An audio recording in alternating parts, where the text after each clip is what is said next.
So without further ado, I will read this story for you, a short story that Joy wrote. It's very nice of her to write this, and for me to be able to read it for you. So here we go. It is called Greenstone's Secret. There was an excited rap on the door at 58 Rata Street as James stood on the porch, waiting impatiently for the door to open.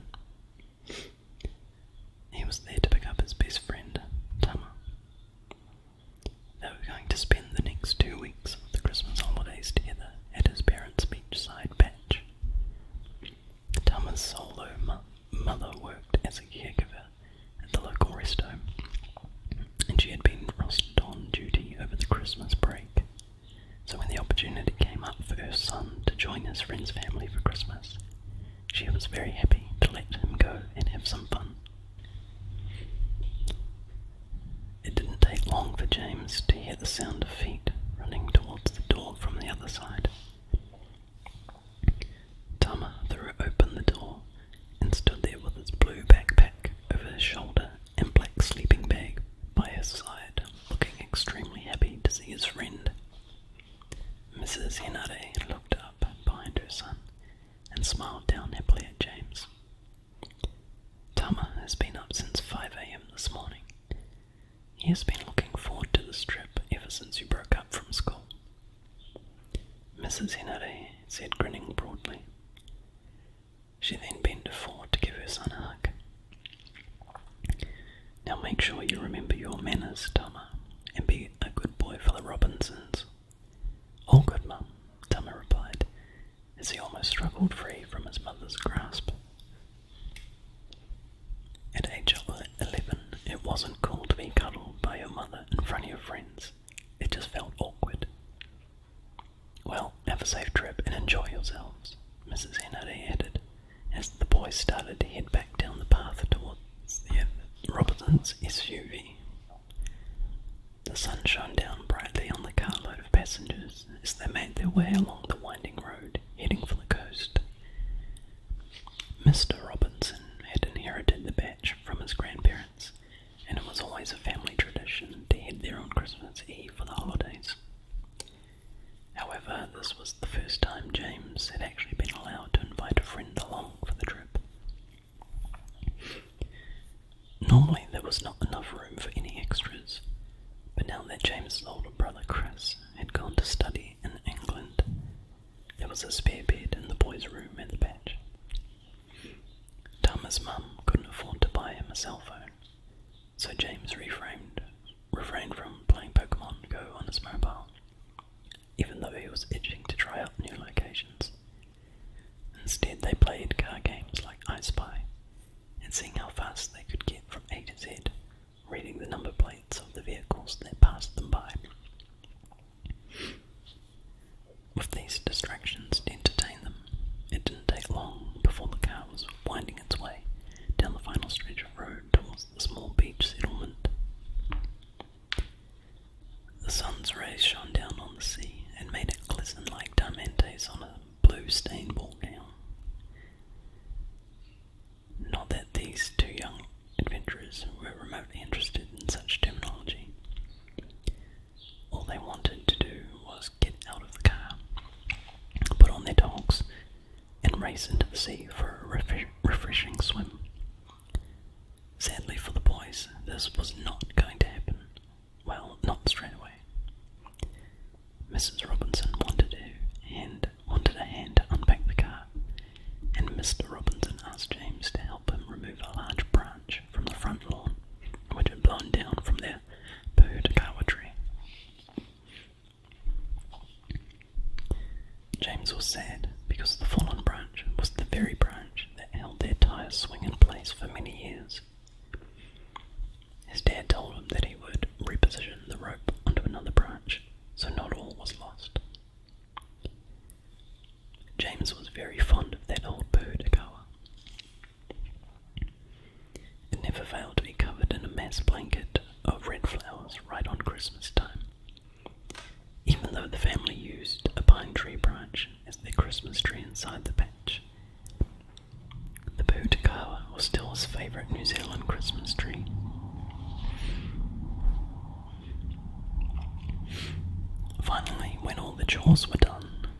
boys, accompanied by Mr. Robinson, made their way onto the hot sandy beach, with colourful towels rolled under their arms and big smiles upon their faces. The water was very warm, and they enjoyed an hour of fun splashing around in the sea and riding the waves into the shore, before they were called in by James's dad to head home. When they arrived, Mrs. Robinson asked them to go and chop down a suitable pine tree branch so she could decorate the Christmas tree. This was another family tradition which was observed each year, and Mr. Robinson knew just the spot to take the boys so they could find the perfect pine tree for the job. Once they had sawn off just the right branch, and Mr. Robinson had tied it to the roof of the SUV, they made their way back to the batch.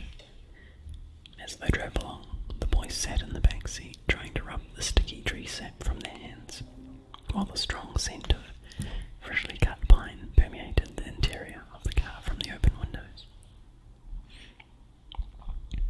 Mrs. Robinson seemed very pleased with their find, and she wasted no time in placing the multicoloured Christmas tree lights, red and gold tinfoil streamers, and very old-looking glass baubles onto the tree.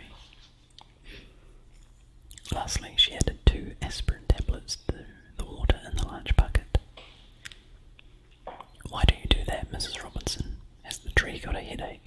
Tama asked, with a cheeky grin on his face.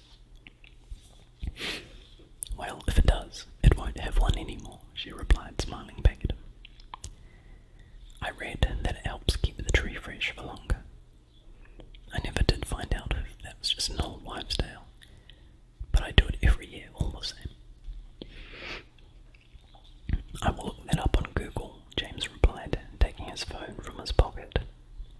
He scrolled down the screen quietly before relaying his findings. "It says here at a Christmas tree farm that you should do that, Mum, so I guess you were right. Well, there you are then.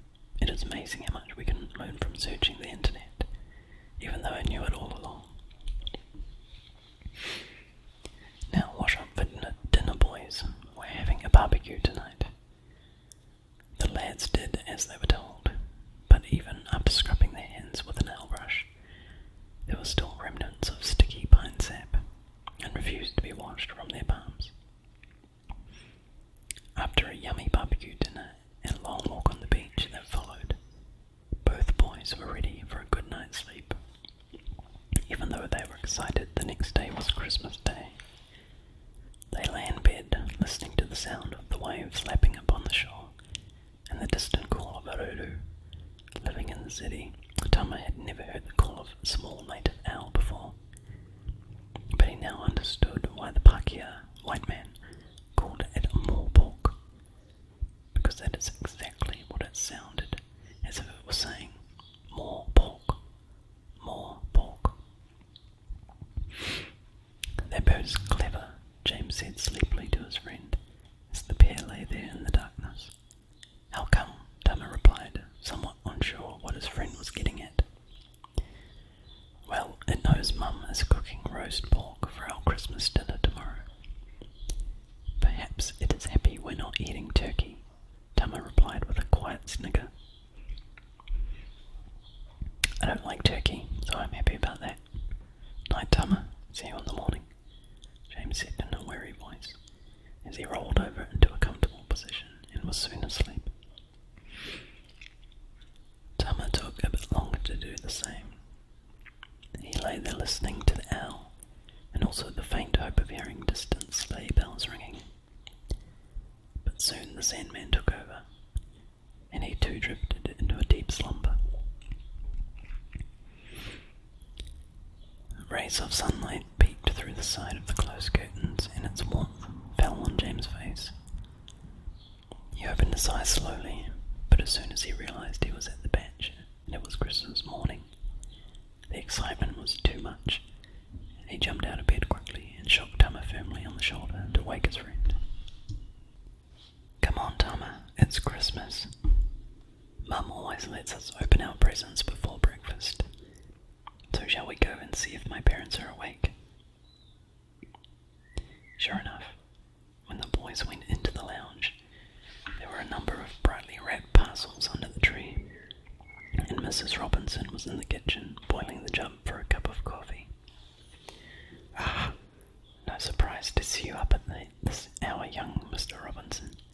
she stated with a smile. Go and let your dad know I have a cup of coffee here for him, and when he comes through to the lounge you may open your presents. The next 10 minutes were accompanied by the sound of pulling ribbons, tearing paper, and oohs and ahs, as everyone opened the gifts from under the Christmas tree. Among the presents, both the boys had been given sturdy, small spades, which Mr. Robinson said would come in handy for digging up treasure on the beach. I am going to get us a feed of Pippi into a tour, Thomas said in an excited voice. I thought you gathered those shellfish using your toes and hands, James replied in surprise. Yes, but I bet a spade works even better, Tama answered happily. And the rest of the morning went by quickly. At lunchtime, the roast pork was cooked to perfection, and both boys were very full after their main course, followed by dessert of pavlova, topped with whipped cream and fresh strawberries. At first, that afternoon, they didn't feel like going on the beach until much later on, once their full tummies had receded a little from the huge meal they had eaten. But at 4 o'clock, armed with their new spades, a large plastic bucket, and smothered in loads of suntan lotion, which Mrs. Robinson had insisted on applying, the boys made their way down to the beach. They had been told that as long as they only paddled close into the shore, they were allowed to go unaccompanied by an adult. So the boys were very excited and felt very grown up that they were being left to their own devices. James said that they should make a huge fort with a large moat around the outside, using their spades in the bucket. If we make the fort close to the incoming tide, the moat will fill up with water, and we won't have to carry up the seawater in the heavy bucket, Thomas suggested. The pair set to work digging a large circle and putting the sand into the centre of it. They had been working on the moat for about 15 minutes, when suddenly James's spade hit something hard that made a pinging sound of metal upon stone. Tama looked up from what he was doing, and both boys had a surprised look on their faces as they stared at each other. What have you hit? Tama asked in an excited voice. Have you found some hidden treasure? James got down on his hands and knees and quickly started to remove the sand from around a smooth, solid object. Then triumphantly he held up the Greenstone club, Ponamu Patu, in his hand. He was totally stunned and surprised by what he had just found. However, he was very displeased when Tama did not share the same excitement. You need to put it back, the young Māori boy said with a slight tremble in his voice. Don't be stupid, James replied indignantly. Finders keepers, and anyway, it is far too cool to bury again. Have you gone crazy? Ponamu, Greenstone is tapu, sacred. If you find it and it does not belong to you, bad things will happen to you if you don't leave it where it is found. Tama said in a scared voice. I don't believe in that stuff, Tama. I'm not Māori anyway, so it doesn't matter to me. You were just jealous you didn't dig it up. Tama looked at James with an unhappy frown. They had never argued about anything in the 6 years they had been friends. Now within a few minutes of discovering the patu, James was talking to his friend as if they were rivals. Tama understood James's excitement at finding such a mean-looking Māori club buried on the beach. It was amazing. But with all that Tama's nun had taught him about his culture, he knew very well that such a find, if taken from its resting spot, was asking for trouble. James seemed to have lost all interest in finishing their fort. He wanted to take the patu to show his parents. James silently up the beach and across the road back to the Robinsons' patch. Mr. and Mrs. Robinson were amazed at James's find, and they didn't seem worried that there may be a curse on the club when their son told them what Tama had said. They told James that when they got back to the city, they would take his find to the museum and see if the staff could tell them how old the patu was and any history behind it. That night when the boys went to bed, James immediately put the patu under his pillow. He didn't want Tama taking it in the middle of the night and burying it in the sand again. Tama felt miserable that his friend was acting so offhand. The discovery of the club had caused nothing but discord between the pair, and Tama really just wanted to leave the Robinsons' patch and go back home. He lay awake listening to the waves and the distant call of the moorpork. Its hooting sounded different tonight, as if it was a warning of bad events to come. Tama rolled over and pulled the sleeping bag up over his head if a taniwha, or a water monster, was going to come and drag James away. Tama didn't want to see such horror. Thankfully, no such event occurred, but James's sleep was far from restful. He kept dreaming he heard shouting, and then he was being pulled underwater, but he couldn't see what was taking him down. All he could feel was a sharp pain in his chest, then everything went calm, as he was pulled into total darkness. The dream didn't just come into his mind once that night, and played over and over again like a broken record. The following morning, James felt as if he hadn't slept at all, but he wasn't going to tell Tama about his dream. He was sure Tama would say it was a curse, because he took the Greenstone club, and he didn't want to hear such silly stories from his friend. That day, however, James was too tired to go and play on the beach. He just sat in a deck chair on the front porch of the patch and played on his phone. This, of course, made Tama feel even more miserable than he already did. There wasn't much point coming into a beautiful beach just to sit and play games online.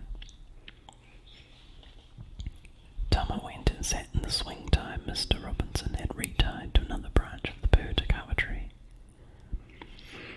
He twisted the rope around and around in circles, and it couldn't twist anymore. He then let the rope go, so it spun him around and around faster and faster until the rope uncoiled and began to recoil in the opposite direction.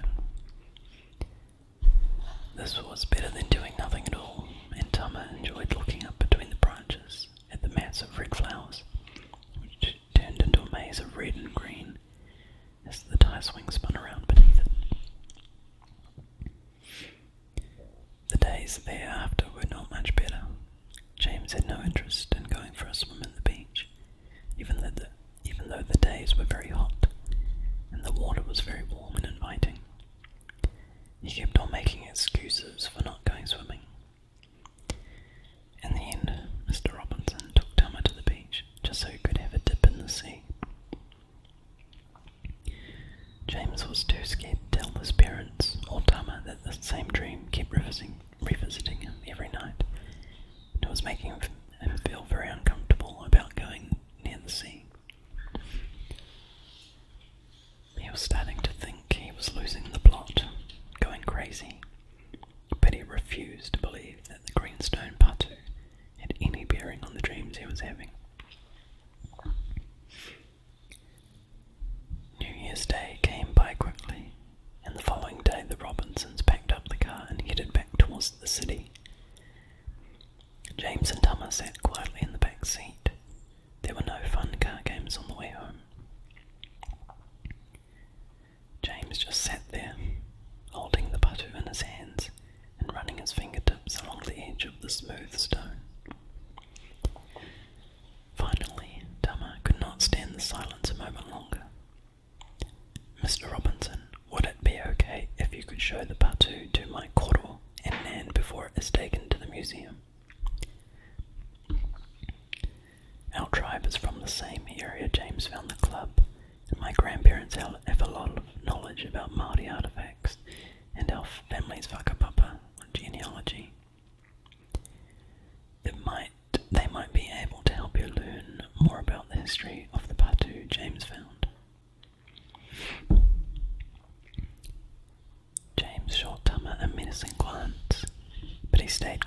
as his dad answered Tama's question. That sounds like it could be a good idea, Tama. You speak to your grandparents first to see if they're happy to do that, and we will arrange a time to meet up with them and show them James's find. James stayed in the car when the SUV pulled up outside of Tama's home. Mr. Robinson jumped out to fetch Tama's gear from the boot, and James mumbled a quiet goodbye to his friend while Tama got out of the car. Tama took his pack and sleeping bag from Mr. Robinson and thanked them for letting him stay with them. He then made his way up the garden path without looking behind. He could almost feel James's eyes burning into the back of his head as he heard the car pull away from the curb and make its way up the road. The next week, Tama rang the Robinsons to let them know that his koro and Nan would be at the marae, the Māori meeting house, the following weekend. There was a cultural celebration they were attending there, and his koro said he would be very interested in seeing the patu. Tama didn't think James would be with his parents when they pulled up outside of the marae, but surprisingly, he climbed out of the back seat. However, he looked very pale and unwell, not the lively friend Tama was used to seeing every day at school. Tama ran up to meet them at the gate, closely followed by his Nan. "Are you okay, James?" he asked his friend in a whispered voice so that adults wouldn't hear. "Of course I am. Why do you care anyway?" James almost snapped back. "Wow, chill," Tama said, as he raised his hands in the air and took a step back. "I'm sorry, I don't mean to be so grumpy. I haven't been sleeping much lately, and when I do, I have bad dreams. Well, my Nan is into herbal medicine, so she might be able to give you something to help you. But I can tell you now it will taste yucky." Tama replied, looking over at his Nan, who was explaining to Mr. and Mrs. Robinson the formalities of being welcomed onto the marae. James gave his friend a weak smile, which was better than nothing. As the group stood there, a Māori man dressed in traditional costume came out of the meeting house, which was painted mostly in white. Its wonderfully carved pole supports on either side of the building and across the eaves of the roof were a reddish-brown colour, and they looked very cool. The man advanced towards them with dancing-type moves, and he called out in Māori as he waved a spear around his body in a graceful, but somewhat a threatening way. He then proceeded to lay a fern leaf on the ground in front of the visitors. Tama's Nan instructed Mr. Robinson to go and pick the leaf up. It was then that a Māori lady standing on the porch of the marae began a haunting chanted wail, which in turn was replied by Tama's Nan, while the visitors walked slowly forward towards the meeting house. It was the first time the Robinsons had ever been to a marae, and although James had seen a porphyry on the TV, it was so much better being there in person. Once they reached the building, they were instructed to take off their shoes, and then as they walked through the door and inside the wharenui, each of the group were greeted with holi, the traditional Māori greeting of rubbing noses. Then everyone sat down, and Tama's koro began to speak. For the benefit of the Robinsons, he spoke both in Māori and English.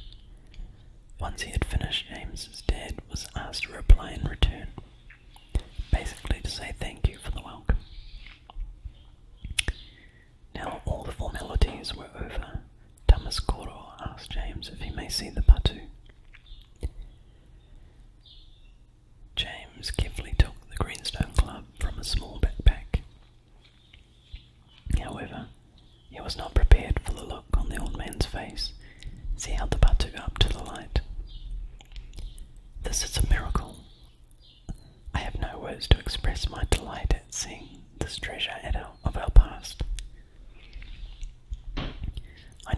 the story of your Patu, James," he said with a heavy sigh. "But first I need to show you something." The old man stood up, and he went to the back of the wharenui. He opened a small glass and wooden cabinet that lay attached to the wall. From it he took out a greenstone Patu, which looked almost identical to the one James had found. He came and sat down next to James and asked him to lay his Patu on the flax-woven mat on the floor. Koro then put the other Patu next to it. "See the lines of lighter colour that run through both Patu and match up? There is a reason for that, James. These clubs were carved from the same piece of punamu. This Patu I have was handed down through our family, and it was my great-grandfather's Patu, and the Patu you have found belongs to his older brother, Rangi." "How come it ended up buried on the beach?" James asked in a surprised voice. "Well, the story handed down to me is a sad one. Rangi was a great warrior. He stood up for his people and was earmarked as a troublemaker by the British troops.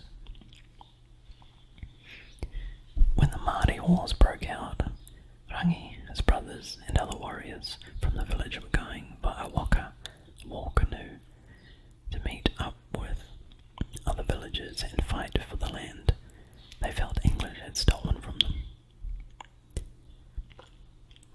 As they were paddling away from the shore, a troop of British soldiers ran onto the beach and started firing at them with their muskets. Rangi was shot in the chest and fell into the water. The others managed to paddle away, but they never knew what happened to Rangi. Whether he was fatally shot, or whether he managed to swim to safety, he was never found. He drowned," James said quietly. Everyone seated around James looked at him with a surprised expression. "Rangi comes to me every night in my dreams. He has ever since I found the Patu. I just want the dreams to stop," James added, trying to hold back tears. "Ah, I see," Koro answered softly. "Well, perhaps if you gifted the Patu to the marae, it will be able to sit with its twin. Then you may be at peace once more. And of course, you are welcome to come and see it any time you like. I think Rangi would be rested then, and the dreams will stop. It appears he has used you to help our people have closure of what happened on that day. My great-grandfather was always sad he was unable to find his brother. It is a good thing you found the Patu, James. It has brought healing to our family." James smiled up at the old man. He felt an enormous weight lift off him, and he handed Rangi's Patu to Tama's Koro. The Robinsons were then invited to stay for the hangi the marae were having for lunch. James and Tama sat next to each other on a bench seat in the wharakai and enjoyed the smoky earth flavour of pork, chicken, and vegetables which had been cooked in the Māori underground oven. This was quickly followed by a large bowl of jelly and ice cream for dessert. That night, when James drifted off into a deep sleep, he had a dream, but this time it was not one of being drowned. It was of him racing across the school field, trying to catch a Charmander on Pokemon Go. A much happier young Kiwi boy